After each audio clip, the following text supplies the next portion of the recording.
എത്തിച്ച് ഭഗവാനെ മാവേലിന്റെ പട്ടി കടിക്കാതിരുന്ന മതിയായിട്ട് പരമപരിശുദ്ധോണം വന്നിരുന്നു മാത്രയിൽ തെറ്റാതെ മാവേലി തീവണ്ടിയിൽ തിരുവനന്തപുരത്തെത്തുന്നു.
എന്റെ മക്കളെ,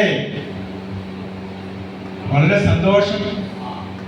ഞാൻ വന്ന വഴി എൻ്റെ പ്രജകൾ എന്നെ കാണുവാനായിട്ട് നിരനിരയായിട്ട് ക്യൂ നിൽക്കുന്ന കണ്ടിരുന്നു. അത് ക്യൂ നിന്നതല്ല, കാണാനല്ല, തിരുവോണമല്ലേ, ബിവറേജിലേക്ക് പോവാ.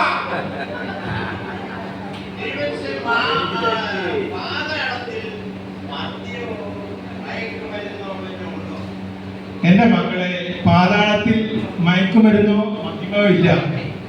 നിങ്ങളുടെ യേശുക്രിസ്തു തന്നെ പണ്ട് 3 ദിവസം അവിടെ വന്ന് താമസിച്ചതല്ലേ? അതെ.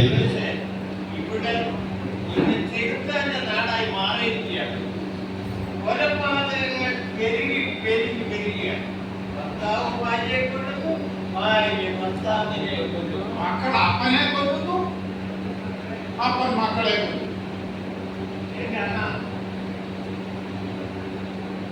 നമ്മുടെ ഉത്രാടം നാളിൽ 13 പേരെയാണ് പട്ടി കടിച്ചു കീറിയത്.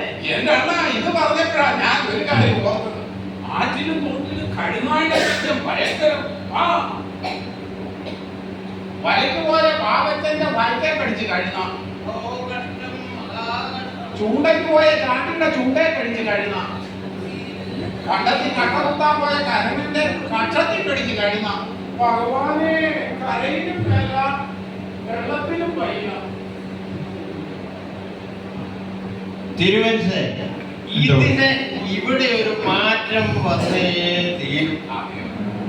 തിരുവനന്തപുരത്തിന്റെ ഉപദേശം ഞങ്ങൾ അനുസരിക്കും. തിരുവനന്തപുരത്തിന്റെ ഉപദേശം പറയണം. എന്റെ മക്കളെ, മനുഷ്യൻ നന്നാകണം, മനുഷ്യന്റെ മനസ്സ് നന്നാകണം. യേശുക്രിസ്തുവും നബിയും ശ്രീനാരായണ ഗുരുവും ബുദ്ധനുമെല്ലാം കാണിച്ചു തന്ന മാർഗങ്ങൾ നമ്മുടെ ജീവിതത്തിൽ പകർത്തണം.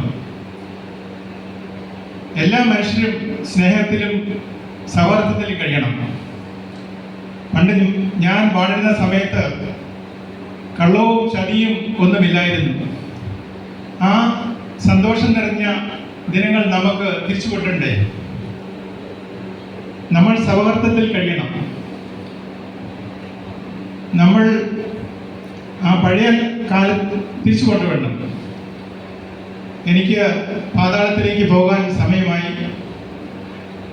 നിങ്ങളെല്ലാം കണ്ടതിൽ അതിയായ സന്തോഷമുണ്ട്. നിങ്ങളുടെ സ്നേഹത്തിന് നന്ദി. എല്ലാവർക്കും ഓണം ആശംസിക്കുന്നു.